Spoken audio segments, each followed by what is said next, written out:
वन्दितु सौवसिद्धे ध्रुवमचलमणोवमं गतिं पते ओचामि समय पावड मिनमो सुध केवली मणिनं नमः समय साराय स्वानुभूत्या चकासते चित्स्वभावाय भावाय सर्वभावांतरचिदे।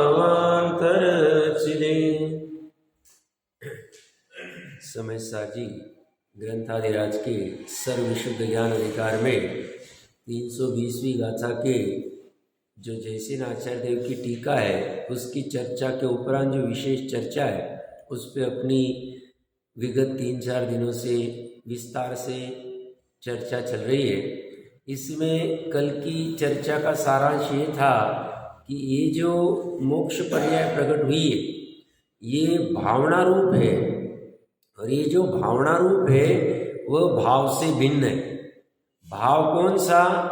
तो जो शुद्ध पारणामिक भाव है, शुद्ध पारणामिक भाव कहो, ज्ञायक भाव कहो, शुद्धात्मा कहो, त्रिकाली वस्तु कहो, उसका जो भाव है वह भाव और अब जो कालादि लब्धि को पाकर जो भव्यत्व की व्यक्तता हुई है जिसमें सहज शुद्ध पारणामिक भाव को जो निज परमात्मा को उसने श्रद्धान किया है, ज्ञान किया है, अनुचरण किया है, वह जो प्रकट हुआ है वह पर्याय में प्रकट हुआ है, वह द्रव्य में प्रकट नहीं हुआ है, द्रव्य में कुछ भी बदलाव नहीं आया।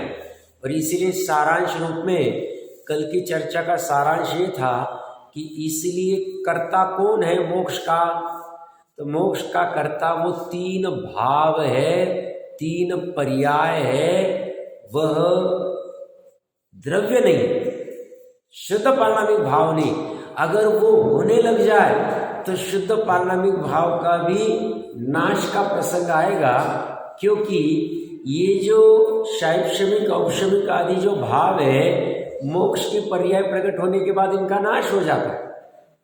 और आप सूक्ष्मता से पढ़ेंगे तो शायिक भाव का भी नाश हो जाता है, क्योंकि शायिक भाव कब तक कहा जाएगा? कर्मों का क्षय जब तक नहीं होता है। अब कर्म का क्षय तो सिद्ध अवस्था प्रकट होने के समय हो गया है, अब उसके बाद में सिद्ध अवस्था तो अनंत काल तक रहेगी, कर्म है ही नहीं। तो शायिक भाव कथनचित नहीं भी कहा जाता है, कथनचित कहा भी जाता है। कथनचित क्यों कह रहे हैं? कथनचित की अपेक्षा से कि सिद्ध अवस्था प्रकट होते वक्त शायिक भाव से प्रकट हुई, इसीलिए उनको शायिक और पारणामिक 2 भाव कहे जाते हैं। और मात्र पारणामिक भाव की अपेक्षा से कहा जाता है क्योंकि शायिक भाव तो कर्म के क्षय होते ही खत्म हो गए। अब कहा केवल ज्ञान प्रकट करना, अब कहा अगुरु लघुत्व आदि प्रकट करना है, कुछ प्रकट करना बाकी ही नहीं रहा। अब तो पूर्ण निर्मल प्रणमन हो रहा है, इसलिए कथनचित उसको नहीं कहा जाता है। आगे बढ़ने से पहले कल माता बहनों का अच्छा प्रश्न था कि भव्यत्व को शक्ति कहा है, तो वो शक्ति का सिद्ध अवस्था में क्या होता है? तो कल थोड़ा सा मैंने ऊपरी कहा ही था, शक्ति, पर्याय, भाव तीनों यहाँ एकार्थवाची लेना। शक्ति का अर्थ उस गुण में या धर्म में या उस अपेक्षा से नहीं लेना उसको, क्योंकि स्पष्ट रूप से लिख रहे हो कि सिद्ध अवस्था में भव्यत्व का अभाव होता है, तो शक्ति का अभाव होगा मतलब गुण का अभाव थोड़ी होता है उसको, इसीलिए वो पर्यायर्थिक नए से ही कह रहे हैं। ये बात एकदम क्लियर रखना। तो फिर कल ऐसी चर्चा भी आई थी कि जो वैभाविक शक्ति कही जाती है जैन सिद्धांत प्रवेशिका में आई है, वो क्या चक्कर है? उपचार से कहा है उसको, है वो परिणति का ही विकार है। फिर भले उपचार से कह देते हैं कि सिद्ध अवस्था में उसका निर्मल परिणमन होता है, ऐसा उपचार से कह देते हैं। बाकी कहने की बातें हैं, पर्याय में ऐसी विचित्रता होने में कोई बाधा नहीं, क्योंकि हम पर्याय की स्वतंत्रता खड़ी कर रहे हैं। आधार रूप में द्रव्य को रखेंगे, बट पर्याय का कर्ता पर्याय है, पर्याय का वीर्य पर्याय है, पर्याय का प्रदेश पर्याय, विस्तार से स्वामी जी ने चर्चा उठाई हुई है, वहां से समझ लेना चाहिए। और बात ऐसी एक एक क्षणिक पर्याय की हम स्वाधीनता की बात कर रहे हैं, उसी के बलबूते पे हम प्राग भाव, प्रध्वंसा भाव आदि कहां से खड़े कर पा रहे हैं? एक ही गुण की एक पर्याय का दूसरी पर्याय में अभाव कर रहे हैं हम। और यहां साक्षात लिख रहे हैं मोक्ष की पर्याय का कर्ता शुद्ध पारमार्थिक भाव नहीं। तो मोक्ष की पर्याय का कर्ता श्री पुत्र मकान भी नहीं, चेतन अचेतन देवगुरु शास्त्र भी नहीं। देवगुरु शास्त्र कैसे नहीं साहब? चरणानियोग कहेगा, कहने दो। अध्यात्म की पराकाष्ठा चल रही। अध्यात्म कह रहा है बाहर में जो तुम्हें श्री पुत्र मित्र अच्छे लग रहे हैं वो भी तुम्हारे मोक्ष के पर्याय के कारण नहीं है। जो धन गाड़ी बंगला तुम्हें अचेतन वाला अच्छा लग रहा है वो भी नहीं है। बाहर में जो तुम देवगुरु शास्त्र की भक्ति करते हो वो भी मोक्ष के पर्याय के कारण नहीं है। तुम्हारा शरीर भी मोक्ष की पर्याय का कारण नहीं। तुम जो शरीर की क्रिया कर रहे हो, कौन सी शरीर की क्रिया? रात्रि भोजन त्याग करने की क्रिया, पानी छानने की क्रिया, भक्ष्य खाने की क्रिया, वो भी मोक्ष की पर्याय का कर्ता नहीं है। और तुम्हारे जो द्रव्य कर्म है, जो तुम्हारा पुण्य कर्म का उदय हुआ है, वो पुण्य कर्म का उदय भी उसका कर्ता नहीं। कौन से पुण्य कर्म का?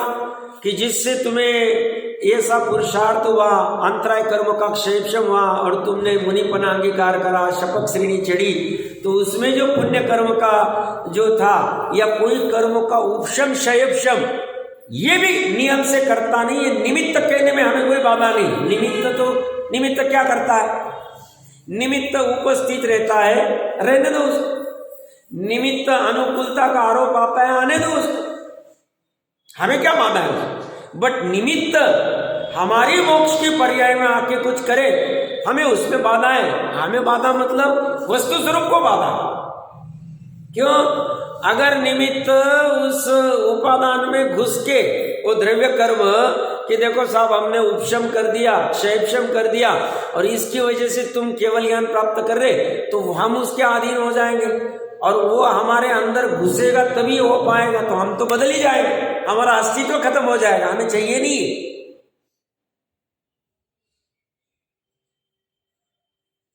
तो मोक्ष का कारण कौन?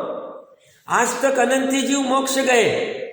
आज तक हर 6 माह 8 महीने में 608 जीव मोक्ष जाते ही जाते। उन जीव कैसे गए? श्री पुत्र मित्र की वजह से गए,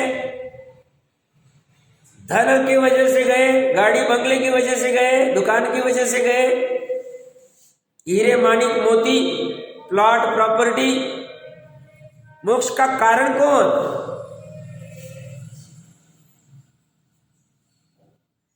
देवगुरु शास्त्र की वजह से गए, शरीर की वो पाप की क्रिया, हिंसा चोरी झूठ की क्रिया की वजह से गए कि अहिंसा आदि की पुण्य क्रिया की वजह से गए?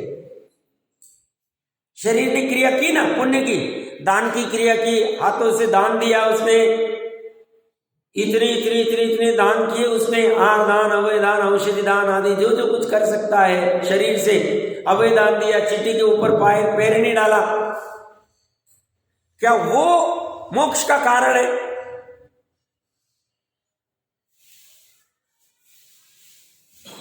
तो साहब अभी चीटी के ऊपर पैर डालना चालू कर दे, कौन कह रहा है?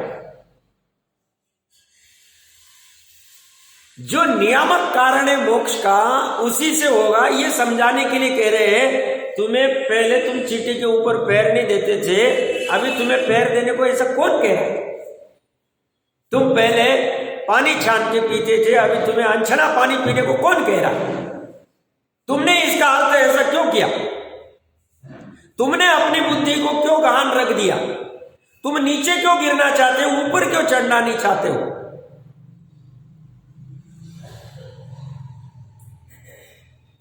जब जब तुम्हारा वो मोक्ष की पर्याय प्रकट होगी, उस समय सहभावी क्या होगा? वो चरणानियोग कहेगा और वो होना भी चाहिए। तुम उसका खंडन क्यों करते हो? तो शरीर की क्रिया भी उस मोक्ष का कारण, शरीर वचन आदि की जो भी सब भाषा समिति ऐसी सुंदर यूज की मैंने जिनादम की, उसकी वजह से मोक्ष हो गया। मन में मैंने बहुत अच्छे अच्छे विकल्प किए, शुभ भाव के विकल्प किए, स्वाध्याय के विकल्प किए, तत्व विचार के विकल्प किए, उससे भी मोक्ष नहीं हुआ, क्योंकि विकल्प से निर्विकल्प हो ही नहीं सकता। अनंतर पूर्व क्षणवर्ती पर्याय में विकल्प रहे नहीं रहे मुझे कुछ लेना नहीं, मैं तो अभी तत्समय की योग्यता की बात कर रहा हूं। तत्समय की योग्यता, उस समय क्या हो रहा है, किस समय, जिस समय अनंत सुख प्रकट हो रहा है, अतीन्द्रिय सुख प्रकट हो रहा है, उस समय हो क्या रहा है उसकी बात चल रही। पूर्व में तो सब कुछ करते बैठेंगे, करना ही पड़ेगा, जैसा जैसा कहा है वैसा करना पड़ेगा। तो मेरी मन वचन काय की क्रिया भी नहीं, 4 हो गए, याद रखना अच्छे से।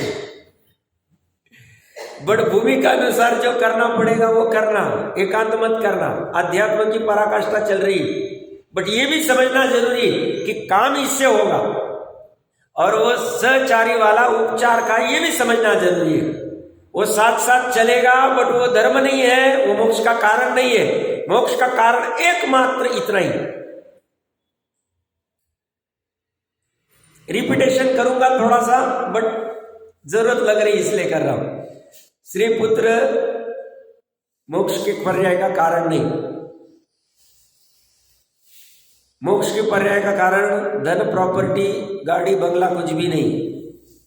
मोक्ष के पर्याय का कारण देवगुरु शास्त्र भी नहीं, बाहर वाले। बाहर में जो हमने मंदिर भी खड़े किए होंगे, कृत्रिम अकृत्रिम, समूह शरण में हम जाके उस भगवान के सामने देख के केवल ज्ञान की पर्याय भी प्रकट की होगी मुनिपण अंगीकार करने के बाद, वो भी उसका कारण नहीं। तो उसका कारण है ही नहीं, लेकिन स्व भी उसका कारण नहीं। ये चर्चा चल रही, आ रहा है, इस पे आ रहा हूं। तो उसका कारण वो देवगुरु शास्त्र भी नहीं, देवगुरु धर्म भी नहीं। सब क्या बात करें, जैन धर्म को अंगीकार करके तो हम निहाल हुए, और आप कह रहे वो धर्म भी उसका कारण नहीं है। बात ऐसी, क्योंकि हम निश्चय धर्म की तरफ बात करने, उसका निश्चय धर्म ये उसका कारण है। कौन? वस्तु का स्वभाव ही धर्म है। तो वस्तु का स्वभाव क्या है? वस्तु का जो त्रिकाली स्वभाव है, वो स्वभाव पर्याय में प्रकट हुआ तो तुम्हारा मोक्ष हो गया, तो तुम्हारा मोक्ष मार्ग हो गया। वो प्रकट नहीं हुआ तो ये कहने मात्र वाला जैन धर्म मोक्ष का कारण नहीं। कठिन बात है, बात ऐसी। तो देवगुरु शास्त्र भी मोक्ष का कारण नहीं, और शरीर की क्रिया भी मोक्ष का कारण नहीं। शरीर की जितनी कुछ क्रिया कर रहे, जिसे अगर अंदर में उस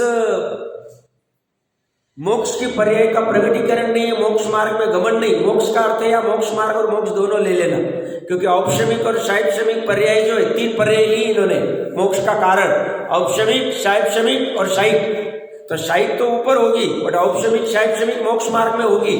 तो ये मोक्ष मार्ग वाली ये पर्याय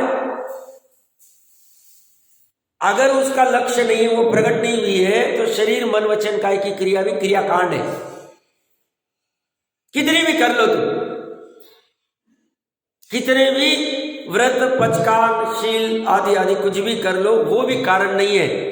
और साहब अंदर में द्रव्य कर्म भी कारण नहीं, द्रव्य कर्म का उदय उपशम वो भी कारण नहीं। निमित्त रूप में आप कह दो, निमित्त में हमें कोई बाधा नहीं कि साहब वो दर्शन मोह की और अनंतानुबंधी का प्रकृति का उपशम हुआ, और उसकी वजह से जो भाव हुआ जीव का, उसे सम्यक दर्शन कहेंगे, औपशमिक कह दो, हमें कोई फर्क नहीं पड़ता है। बट औपशमिक का जो भाव जीव में प्रकट हुआ है, वो जीव का अपना है, अपने से हुआ है, उस पर्याय का वो पुरुषार्थ है, उसने किया, अपने उपादान से किया है। इस द्रव्य कर्म ने कुछ नहीं किया, अंदर जाके कर नहीं सकता, क्योंकि वो जड़ है, ये चेतन है। उसे तो पता ही नहीं कि मैं दर्शन मोह की प्रकृति हूं, मुझे अभी नीचे बैठना है, इसको अभी सम्यक दर्शन होने वाला है। मैं अनंतानुबंधी की प्रकृति हूँ, मुझे नीचे बैठना है और इसको अभी सम्यक दर्शन होने वाला है, मुझे प्रशस्त उपशम करना है, अप्रशस्त उपशम करना है, कुछ नहीं समझता, उसको समझ में ही नहीं आता उसको। तो उसके लिए वो द्रव्य कर्म भी कारण नहीं, सब द्रव्य कर्म निकाल दिए, नो कर्म निकाल दिए। नो कर्म में हमने 4 चीजें ले ली खोल के, द्रव्य कर्म और वो भाव कर्म, वो राग आदि, मेरा जो शुभ राग, चलो अशुभ राग तो मान लेते हैं, हिंसा चोरी झूठ का जो राग था मेरा, क्रोध मान माया लोभ का राग था, वो तो चलो नहीं होगा मोक्ष का कारण। बट जो शुभ राग मुझे मोक्ष की जो मैं भावना बहा रहा था, विकल्प कर रहा था कि मुझे मोक्ष पे जाना है, मुझे सम्यक दर्शन प्रकट करना है, ये विकल्प को तो कारण कह दो, वो भी कारण है सब। क्यों? क्योंकि वो व्यग्रता लिए हुए, वो खंड रूप है, वो अभेद रूप नहीं है, वो दृष्टि के विषय को नहीं ग्रहण कर रहा है, वो तो सिर्फ भावना कर रहा है। कौन सी? ये वाली भावना नहीं जो यहां चल रही, वो तो सामान्य विकल्पात्मक भावना कर रहा है, वो भी उसका कारण नहीं। वो भावना करके कोई बैठ जाए और वो पर्याय को प्रकट ही नहीं करे कामने में, तो उसकी राग आदि की जो भाव कर्म जिसे कहते हैं, वो भी उसका कारण नहीं। किसका? मोक्ष का। तो सब त्रिकाली शुद्ध आत्मा तो मोक्ष का कारण है। यहां जो प्रकरण चल रहा है, यहां कहेंगे उत्पत्ति की अपेक्षा त्रिकाली उपादान, त्रिकाली शुद्ध आत्मा, त्रिकाली ज्ञायक शुद्ध पारमार्थिक भाव, ये भी मोक्ष की पर्याय का कारण नहीं है।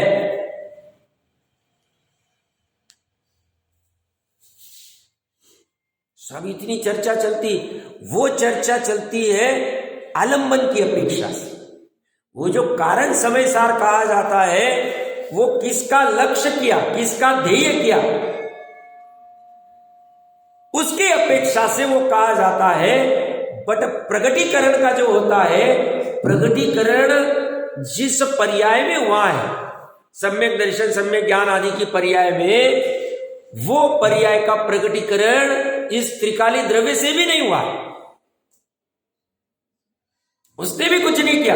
वो कर सकता था, इतना दिन क्या कर रहा है?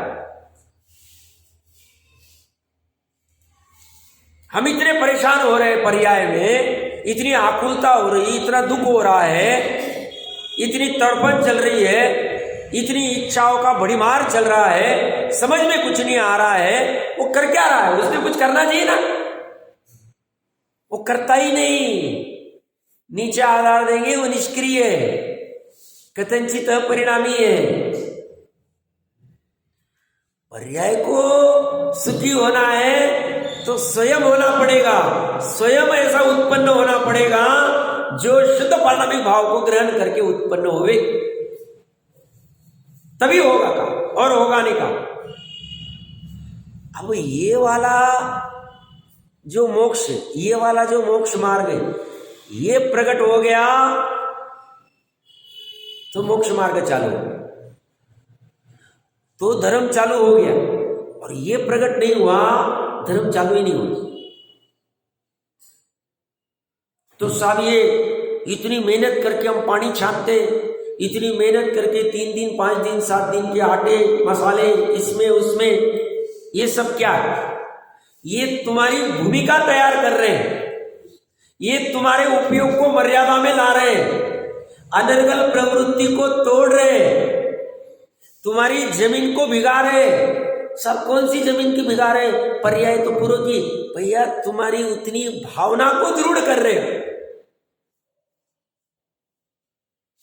तुम्हें सही में उस मोक्ष की आवश्यकता है क्या नहीं, वो टेस्टिंग चल रही तुम्हारी। तुम्हें मोक्ष की आवश्यकता नहीं, तुम्हें 5 इंद्रिय विषयों की आवश्यकता है, तो तुम्हें मिलेगा ही नहीं।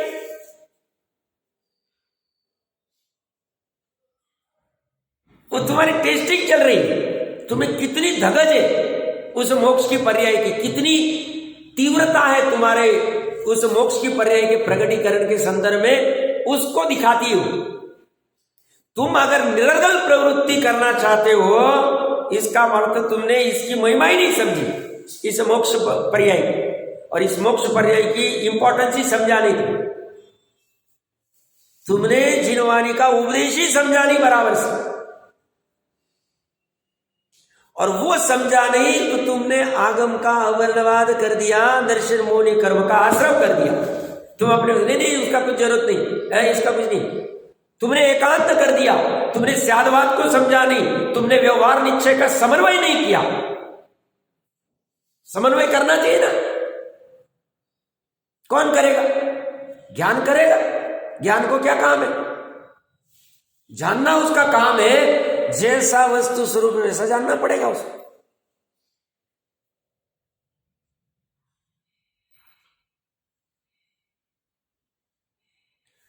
इतना सा छोटा सा काम है और अनादिकाल चला गया। हमें भी कभी कभी आश्चर्य होता है, देखो कैसी गजब अवस्था है। सब ऐसी होनारी नहीं थी, अब रहने दो भैया। सब ऐसी काल ही नहीं पका था, रहने दो भैया। सब ऐसे निमित्त ही नहीं मिले, रहने दो भैया। निमित्त तो बहुत बार मिले, बहुत बार समो शरण भी जाके आ गए। बहिरंग निमित्त बहुत बार मिले। बहिरंग निमित्त में सम्यक दर्शन आदि का कारणभूत जिन बिंब बहुत बार मिले। जाति स्मरण भी बहुत बार हुआ। जाति स्मरण बेकार का क्या, इतना क्या उसको उछलना, मति ज्ञान की पर्याय हो। बहुत बार देव का वैभव भी बहुत देखा, नरक की वेदना भी बहुत बार सही, हो ही नहीं रहा। करे क्या? जैसे नाचार्य देव की भाषा में, तुम पूरा जोर लगाओ 3 लोक 3 काल का निरावलंबी होने के लिए, लगाओ जोर, डटे रहो, होने दो कुछ जो हो रहा है जो होने दो। कहा जोर लगाना? 3 लोक 3 काल का निरावलंबी मतलब लोक को कहीं फेंक दे बाहर, कहीं जला दे, कहीं छोड़ दे, कुछ नहीं करना उसको लोक को चलने दो उसका। तुम अंदर में काम कर लो, तुम्हारा श्रद्धा और ज्ञान हो, वो तो तुम्हें तुम्हारा ही करना पड़ेगा। उसको वो गुरु नहीं आएगा करने को, वो कहेगा मैं तुम्हारे पर्याय में जाऊंगा तो मेरी पर्याय कौन करेगा? वो तो सिर्फ उपदेश दे सकते हैं, कह सकते हैं, अब तुम्हें ग्रहण करना पड़ेगा। अब तुम ग्रहण करने को तैयार नहीं, ये तुम्हारी भूल है, तुम्हारी परिणति की कमजोरी है। फिर हम भले ही बोल देंगे तुम्हारी होनारी है, इसी क्या करें? और तुम इसको पकड़ लो और देखो कैसी वस्तु स्वतंत्रता है। मोक्ष की पर्याय का कर्ता मोक्ष है, मोक्ष की पर्याय का कर्ता पर्याय, सॉरी द्रव्य भी नहीं, अपना स्वयं का द्रव्य ही उसका कर्ता नहीं, आधार अपेक्षा से भी उसको लिया नहीं, तो अभी बाहर वाले कहाँ चले गए, कहाँ रह गए? तो जब वो मोक्ष की पर्याय का कर्ता पर्याय स्वयं है, अपना द्रव्य भी उसका कर्ता नहीं, राग द्वेष की पर्याय का भी वो द्रव्य करता नहीं, तो वो जो अज्ञान से चल रहा है, ईश्वर इस विश्व का करता है, मैं स्त्री पुत्र मित्र की वजह से धर्म नहीं कर पा रहा हूँ, मैं उनके राग की वजह से नहीं कर पा रहा हूँ, मैं कर्म की वजह से नहीं कर पा रहा हूँ, मैं शरीर की वजह से नहीं कर पा रहा हूँ, कहाँ रह गया, कहाँ चला गया? साहब हमें देवगुरु शास्त्र मिले नहीं, वो मिल जाते थे तो हमारा काम हो जाता था। इतनी पराधीनता नहीं। सब क्या बात करें, सम्यक दर्शन होने के लिए आलम्बन तो चाहिए भैया। निसर्गज और अधिगमज 2 प्रकार के सम्यक दर्शन के। निसर्गज का अर्थ क्या करो? सब पूर्व में तो कहीं किया होगा, ऐसा कई टीका में मिलेगा नहीं, आप पढ़ ले। 10, 20, 50 साल में किसी ने भावुकता में लिखा होगा तो बात अलग है। आप तत्वार सूत्र का 10वां अधिकार पढ़ लेना। 10वें अधिकार में सिद्ध के भेद किए। प्रत्येक बुद्ध का अर्थ क्या लो? स्वयं बुद्ध का अर्थ क्या लो? क्या लोगे? क्या केवल ज्ञान भी स्वयं बुद्धता से, और सम्यक दर्शन भी, तो इसके 2 के अलावा चाहिए क्या? बोलो। सब दीक्षा तो गुरु के पास लेनी पड़ेगी। तीर्थंकर का जीव काल है, तीर्थंकर का जीव कौन से गुरु के पास दीक्षा लेने जाता है? तीर्थंकर का जीव शायद सम्यक दर्शन प्रकट करने के लिए का केवली श्रुत केवली के पादमूल में जाए। सामान्य छोड़ दो, बट पॉसिबल है, सामर्थ्य कर रहा हूं, पर्याय की सामर्थ्य कह रहा हूं। शायद सम्यक दर्शन की पर्याय प्रकट करने की सामर्थ्य के लिए हमें किसी पर की जरूरत नहीं है, ये वस्तु स्वरूप कह रहा। पर्याय किसी के अधीन हो जाए, पर्याय की स्वाधीनता करो, एक समय की पर्याय की स्वाधीनता।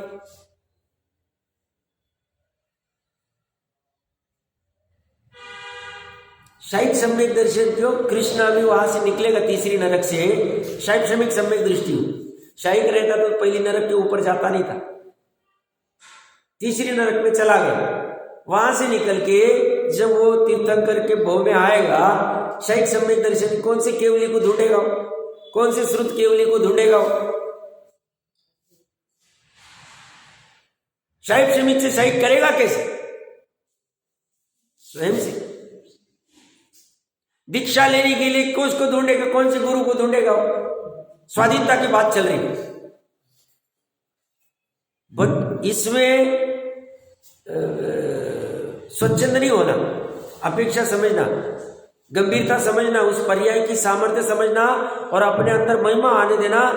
ये वस्तु स्वरूप कितना गजब, इस वस्तु स्वरूप को सहज में ज्ञान में जानने वाले सर्वज्ञ कितने गजब, उस सर्वज्ञ की वाणी को झेलने वाले उस सर्वज्ञ की वो वाणी कितनी गजब दिव्य ध्वनि जिसमें इस वस्तु स्वरूप आया, उस वाणी को वैसा का वैसा ग्रहण करने वाले वो गंधर कितने गजब, उस गंधर के वो सूत्र रूप में जो गूंथा हुआ है, जो मुखदगत चलता था जब तक वो काल का थोड़ा सा डिटोरेशन नहीं होता है, वो कितना गजब।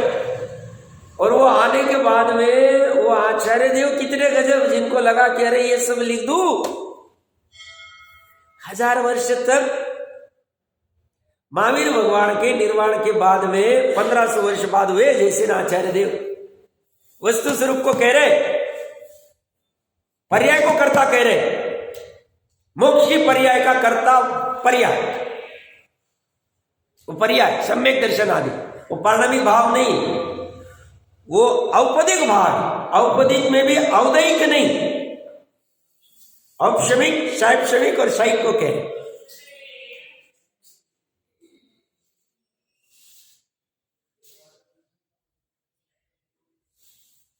उछाल आना चाहिए, स्वच्छंद नहीं होना, मर्यादा में आना, अपने कंट्रोल में रहना। काम तो उसी से होगा, ये श्रद्धा में रखना, उस पर्याय से होगा।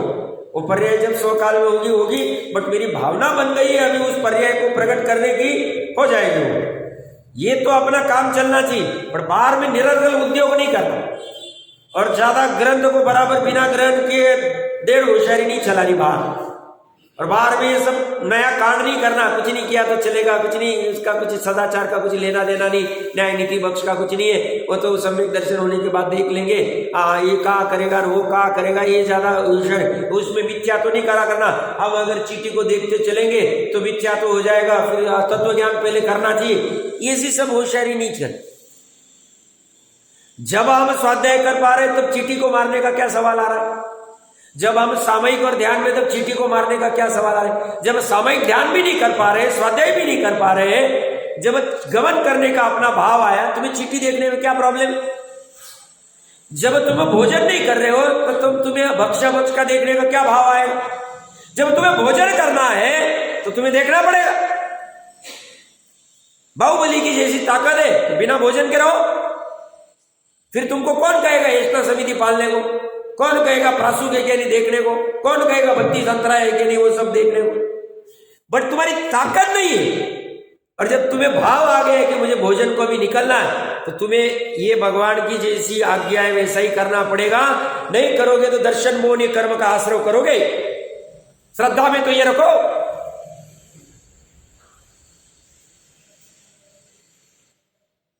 दर्शन मोहनी आश्रय समझ में ही नहीं आता है। हम कहते हैं हम दिगंबर है तो हम दर्शन मोहनी का आश्रय नहीं करते। भैया आगम की आज्ञा में सिर्फ वो देवगुरु शास्त्र का नहीं है, उन्होंने क्या कहा है उस पर श्रद्धा होनी चाहिए। यहां जन्म से कुछ नहीं होता है, चालू हो गया अपने मुमुक्षों में भी, उनको बोलने वाला ही कोई नहीं, करते एकांत में करते रहते अपने मनमानी मर्जी, समझते नहीं, अच्छे से पढ़ते नहीं पढ़ा हुआ है तो भाई मुझे पता नहीं, समझना पड़ेगा, ये तो कह सकते, बैठ के यहां से ठोकते और फिर वहां पे वो तो डूबते रहते बेचारे।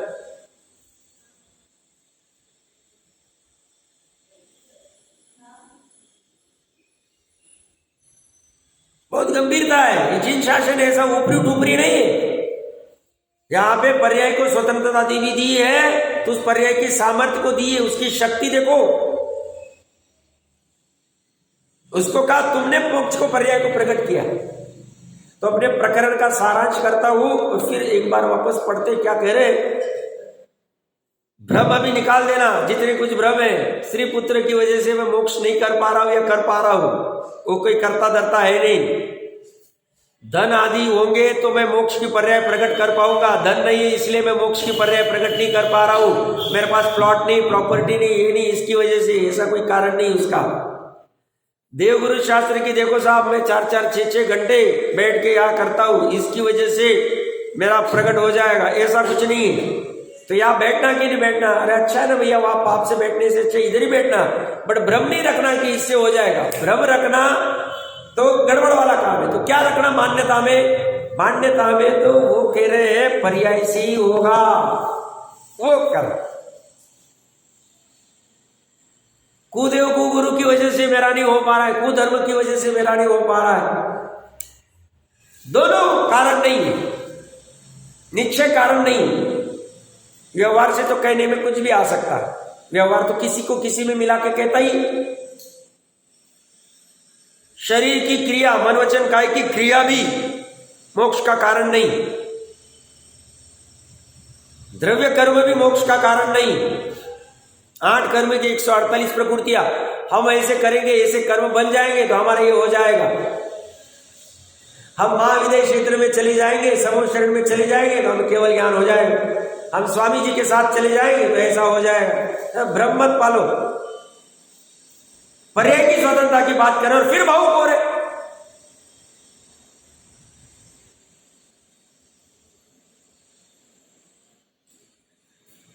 किसी के साथ जाना ही नहीं, हम कौन, हम देवगुरु शास्त्र को ही नहीं कह रहे तो और कौन क्या करेगा हमारा।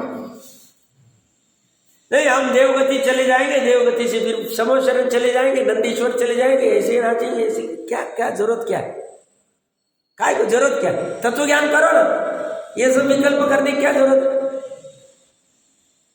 क्यों नंदीश्वर जाते सभी हो जाते क्या,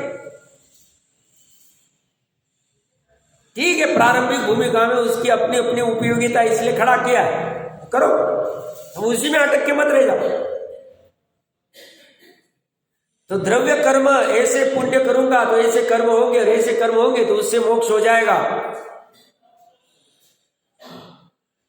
अभी बात बती, रागादि भाव कर्म वो भी कारण नहीं, और आपके त्रिकाली शुद्ध आत्मा वो भी कारण है। 8 कारण नहीं है मोक्ष, मोक्ष का एकमात्र कारण सम्यक दर्शन, सम्यक ज्ञान, सम्यक चारित्र की पर्याय, 3 ही पर्याय ले रहे। एक सरल भाषा में कहना तो पर्याय ही मोक्ष का कारण है। कौन सी पर्याय, जो भावना रूप है, जो कल हमने विस्तार से चर्चा की थी, कहां से कैसी भावनाएं, जो भावना रूप है, जो स्वयं शुद्ध पालामी भाव रूप परिणमित हो गई, वो एक समय की पर्याय, वही मोक्ष का कारण है। 582 नंबर पेज के ऊपर दूसरी लाइन पढ़ते, पूरा पैराग्राफ पढ़ लिया था हमने, देखो क्या कहते हैं। वह परिणमन आगम भाषा से औपशमिक सम्यकत्व, शैक्षणिक सम्यकत्व तथा शैक सम्यकत्व, इन 3 भाव रूप कहा जाता है, और अध्यात्म भाषा से शुद्धात्मा विमुख परिणाम, शुद्धोपयोग इत्यादि पर्याय नाम से जाना जाता है। बार बार याद रखना, पर्याय भाव चलेगा समान अर्थ में, और वह पर्याय शुद्ध पारमाणिक भाव लक्षण रूप शुद्धात्म द्रव्य से कथंचित भिन्न है। द्रव्य से पर्याय कथंचित भिन्न है, ये मुख्य वर्ड। अब ये कोई कहेगा ये द्रव्य दूसरा नहीं, ऊपर लिख क्या है, निज परमात्मा द्रव्य। निज लिखा ना, निज मतलब मेरा द्रव्य, मेरा द्रव्य और पर्याय भी मेरी, ये दोनों कथंचित भिन्न है। किस कारण से भिन्न है? भावनारूप होने से, अर्थात भावनारूप होने के कारण भिन्न है। शुद्ध पारमाणिक भाव भावना रूप नहीं है, शुद्ध पारमाणिक भाव भाव रूप है, ध्रुव रूप है, त्रिकाली रूप है, और ये पर्याय भावना रूप है, उत्पादवय रूप है, क्षणिक रूप है। यदि एकांत से शुद्ध पारमाणिक भाव से शुद्धोपयोग को अभिन्न माना जाए, तब इसके शुद्धोपयोगी के मोक्ष के प्रसंग में मोक्ष होने पर मोक्ष के कारणभूत भावना रूप पर्याय का विनाश हो जाने पर शुद्ध पारमाणिक भाव का भी विनाश प्राप्त होगा, परंतु ऐसा नहीं होता है। ऐसा हो जाएगा अगर ऐसा मानोगे तो, बट ऐसा होगा नहीं, क्योंकि वस्तु स्वरूप में ऐसा होता ही नहीं। एक अच्छी सी बात दिमाग में फिट कर लेना, वस्तु स्वरूप अपनी मान्यता के अनुसार परिणमित नहीं होता है। वस्तु स्वरूप अपने स्वयं के अनुसार परिणमित होता है। वस्तु स्वरूप जैसा है वैसी हमारी मान्यता रहे तो हम सुखी हो जाएंगे। वस्तु स्वरूप जैसा है उससे विपरीत हमारी मान्यता होगी तो हम दुखी ही रहेंगे, कोई हमें सुखी कराने में समर्थ ही नहीं।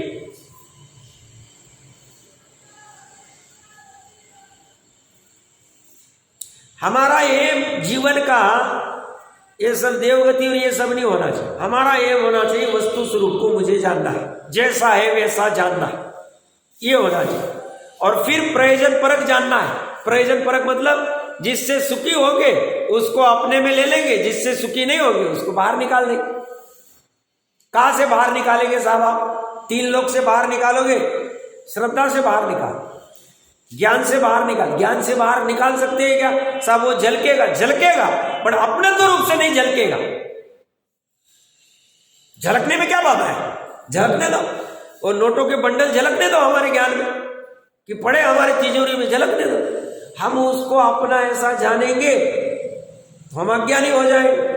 हम अपना है ऐसा नहीं जानेंगे तो ज्ञानी हो जाएंगे। साहब अपना क्यों नहीं जानना? पूरी दुनिया उसको कहती है तुम्हारे बंडल है।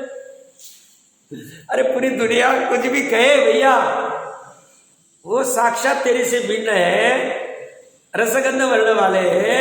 तू रसगंध वर्ण से रही थे, अरस रूप और रंग गंध आदि से तू रही थे, ऐसा बार बार ठोक ठोक के कह रहे, फिर तू मानता क्यों?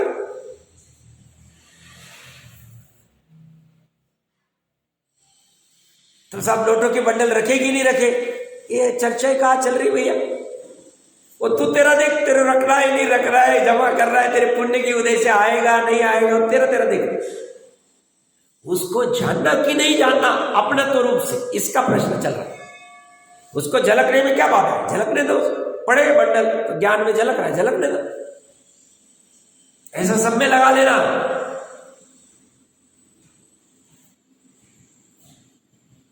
तो ये कह रहे हैं ये भावना रूप होने से, अर्थात भावना रूप होने के कारण भिन्न है। शुद्ध पारमाणिक भाव भावना रूप नहीं है। यदि एकांत से शुद्ध पारमाणिक भाव से अभिन्न माना जाए तब इसके मोक्ष के प्रसंग में मोक्ष की कारणभूत भावना रूप पर्याय का विनाश हो जाने पर शुद्ध पारमाणिक भाव का भी विनाश प्राप्त होगा, परंतु ऐसा नहीं होता है। इससे सिद्ध है कि शुद्ध पारमाणिक भाव संबंधी जो भावना है उस भावना रूप जो औपशमिक आदि 3 भाव है वे समस्त राग आदि रहित होने से, शुद्ध उपादान कारण होने से मोक्ष के कारण है, परंतु शुद्ध पारमाणिक भाव मोक्ष का कारण नहीं। एकदम स्पष्ट रूप से लिखे, शुद्ध पारिणामिक भाव मोक्ष का कारण नहीं, एक शुद्ध उपादान कारण होने से मोक्ष के कारण है। शुद्ध उपादान कारण कौन? वो तीन पर्याय। क्यों? क्योंकि वो समस्त रागादि से रहित। समस्त रागादि मतलब जो अभी 5 मिनट पहले मैंने कहा, 3 लोग 3 काल की निरावलंबी हो गई हो, समस्त 3 लोग 3 काल के प्रति भी राग ही नहीं रहा हमें।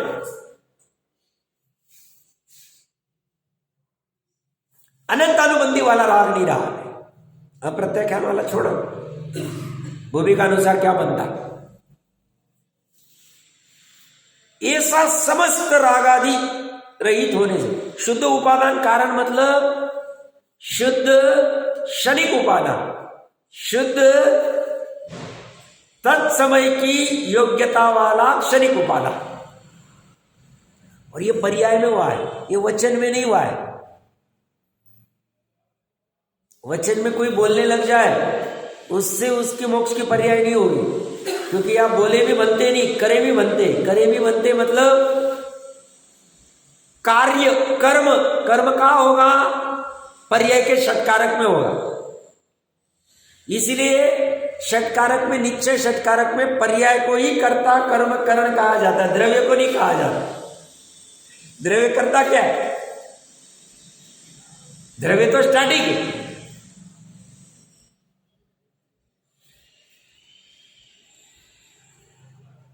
अभी ये जो द्रव्य श्रुत में लिखा है, ये भाव श्रुत में पकड़ना, ये अपना पुरुषार्थ। अपनी श्रुत ज्ञान की पर्याय में ये जो कह रहे, ये वस्तु स्वरूप के अनुसार कह रहे, सम्यक एकांत। ये ऐसा का ऐसा खींच लेना, इसमें पुरुषार्थ आएगा। साहब कहते पुरुषार्थ क्या करना? ये पुरुषार्थ करो, ये पुरुषार्थ तो करने को तैयार नहीं, और डाल रहे होनार के ऊपर, काल नदी के ऊपर।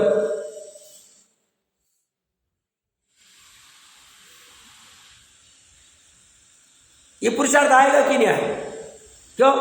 हमने बाकी के हिंसा, चोरी, झूठ आदि के गोरख धंधे बंद किए, हमने बाकी दान व्रत शील तप में भी उलझे नहीं, हम स्वाध्याय में लगे रहे, स्वाध्याय के बाद में उसके क्या कह रहे उसके चिंतन में लगे रहे, ध्यान में लगे रहे। ये पुरुषार्थ में नहीं आए, हमने बुद्धिपूर्वक उसको छोड़ा। आएगा, पुरुषार्थ में आएगा। पुरुषार्थ और कुछ अलग चीज नहीं, कहीं मार्केट में भी मिलेगी नहीं पुरुषार्थ। पुरुषार्थ को स्वयं की परिणति। और इसीलिए बार बार वो कह रहे, डॉक्टर मंजी साहब गजब व्यक्ति, जाते जाते भी उनको ख्याल तो आ गया था, अब टाइम ज्यादा नहीं है, फिर भी मेन प्रकरण लिखे गए पुरुषार्थ से मोक्ष की प्राप्ति। ये पुरुषार्थ मतलब ये औपशमिक आदि 3 पर्याय का पुरुषार्थ, ये पुरुषार्थ कह रहे हैं। और इन्होंने यहां पे शैक्षणिक ज्ञान को भी नहीं लिया, शैक्षणिक चारित्र को भी नहीं लिया, मात्र औपशमिक सम्यकत्व, शैक्षणिक सम्यकत्व और शैक सम्यकत्व लिया। क्यों? श्रद्धा का काम हो गया, हो गया। क्योंकि हम ये शास्त्र ही अज्ञानी के लिए लिख रहे हैं। जो ज्ञानी उसको क्या आवश्यकता है? उतना तो अभी संसार थोड़ा ही बचा, उसको छोड़ दिया। समय सार हमने अज्ञानी के लिए लिखा है कि भैया तू ये 3 पर्याय प्रकट कर, तेरा मोक्ष चालू हो जाए, मोक्ष हो जाए।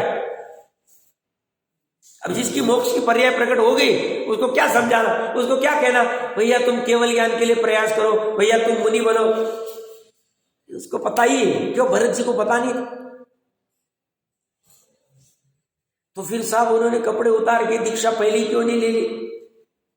83-84 लाख पुरुष तक घर में बैठे क्यों रहे, मस्त भोग रहे? अरे भैया उनको पता था, मुनि बने बिना, शपथ श्रेणी चढ़े बिना, केवल ज्ञान हुए बिना मुक्त होंगे नहीं। ये उनको बड़ी बात ही पता था। जन्म से सम्यक दृष्टि थे, आते वक्त गर्भ में भी शायद सम्यक दृष्टि थे। पर वो भली बात ही जानते थे, अंदर में अभी 3 कषाय चौकड़ी का उदय है, अनुदय नहीं। और फटाफट कपड़े फेंक देंगे, वहां जाके गड़बड़ करेंगे। कपड़े फेंकना कोई खेल नहीं है कि जैन धर्म पे बट्टा नहीं लगाना है, कोई भी आया और कोई भी फेंकता जा रहा है कपड़े और नग्न होता जा रहा है, ऐसा नहीं। वो भली बात ही समझते थे।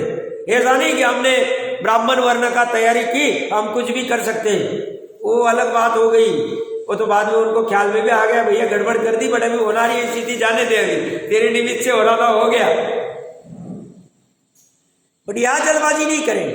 अब जब हमें अंदर से निर्णय हो गया, हमारे 3 कषाय चौकड़ी का अनुभव, बाहर में कपड़े हमारे रहेंगे ही नहीं, बाहर में कपड़े चढ़ाने के भाव नहीं आएंगे, उतारने के भाव आ जाएंगे, उतार देंगे और फिर जो कुछ करना है कर लेंगे।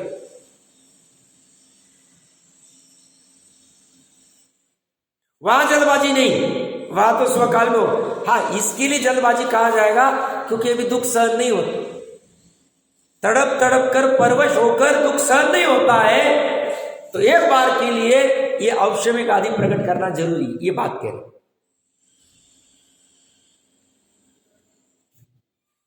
तो ये क्या कह रहे हैं, इससे सिद्ध है, सिद्ध है मतलब प्रूव हो गया, कंक्लूजन।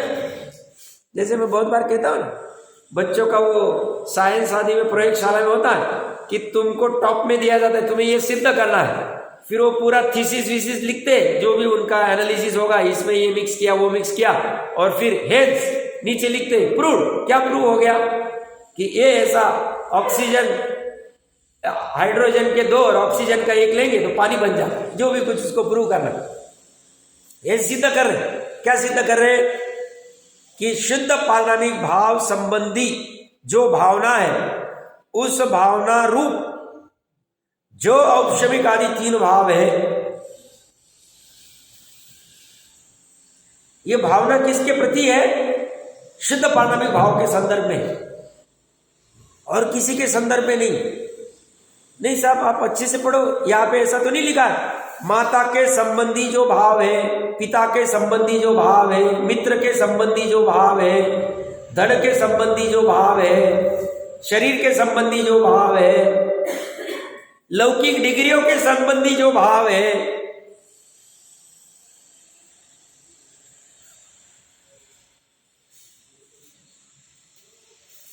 दान व्रत शील तप के प्रति जो भाव है, देवगुरु शास्त्र के प्रति जो भाव है, वो भाव नहीं कह रहे।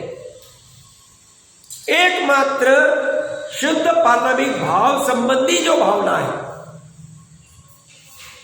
उस भावना रूप जो औपशमिक आदि 3 भाव है, वे समस्त रागादि रहित होने से, उनमें राग कहां से, सब चलमल आगाड़ अभी छोड़ दो, तुम कर्णानियोग की सर्वज्ञ की वाणी कह रही है चलमल में भी सम्यक दर्शन बना रहता है, छोड़ दो। समस्त रागादि रहित होने से, शुद्ध उपादान कारण होने से, शुद्ध क्षणिक उपादान कारण होने से मोक्ष के कारण है, परंतु शुद्ध पारमाणिक भाव मोक्ष का कारण नहीं है। तो कहीं पे लिखा रहेगा शुद्ध पारमाणिक भाव मोक्ष का कारण है, वह कारण समय सार की अपेक्षा से, आलम्बन की अपेक्षा से, यहां पे लिखा है शुद्ध पारमाणिक भाव मोक्ष का कारण नहीं है, प्रगटीकरण की अपेक्षा से लिखा है, प्रगटीकरण की अपेक्षा से वह औपशमिक आदि 3 पर्याय ही उसका कारण है, और उसमें सबसे पहले महत्वपूर्ण है सम्यक दर्शन की पर्याय। तीनों सम्यक दर्शन की पर्याय ली, सम्यक ज्ञान की पर्याय ली नहीं, सम्यक चरित्र की पर्याय ली।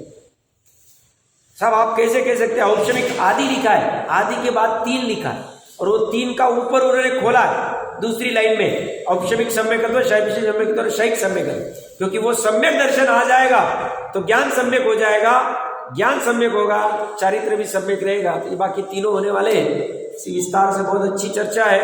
अभी परमात्मा प्रकाश जी आदि से कुछ उदाहरण देंगे, सिद्धांत की कुछ बात करेंगे, और फिर कंक्लूजन करेंगे कि मैं जो कह रहा हूं वो कैसे यथार्थ है।